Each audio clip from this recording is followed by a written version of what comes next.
модага айланып калган. Азыр президентти каралагысы келгендер ушу бажыдан анын агасы уурдап атыптыр деп бир жоопкерчиликсиз, бир эч кандай фактыга таянбаган ушагын кээ бирөөлөр талкуулап, ушундай болушу мүмкүнбү деген бир шек саноого түртүп койду да. Ошо 2020-жылга чейин бажынын кирешеси бир 20 миллиардтын тегерегинде эле түшөт болчу. Мына 2021-жылы 46 миллиард 900 миллион сом түштү. 2022-жылы 74 миллиард сомго жетти.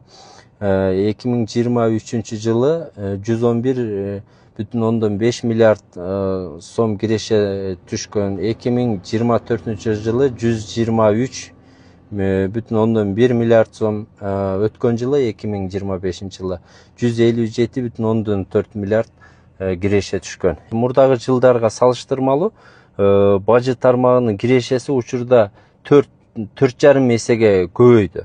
Мына эгерде уурдалса, тонолсо, мурдагыдай коррупциялык схемалар болсо, мындай акча түшмөк эмес да. Урматтуу туугандар, мындай көп учурда ушул өлкөдөн чыгарылган же качып жүргөн адамдар азыр оозуна келген калпты жалган жалаларды айтып коюп атышат. Ага айрым биздин мекендештерибиз ишенип, талкуулап, сөз кылып, мындай бир маани берип атышат да.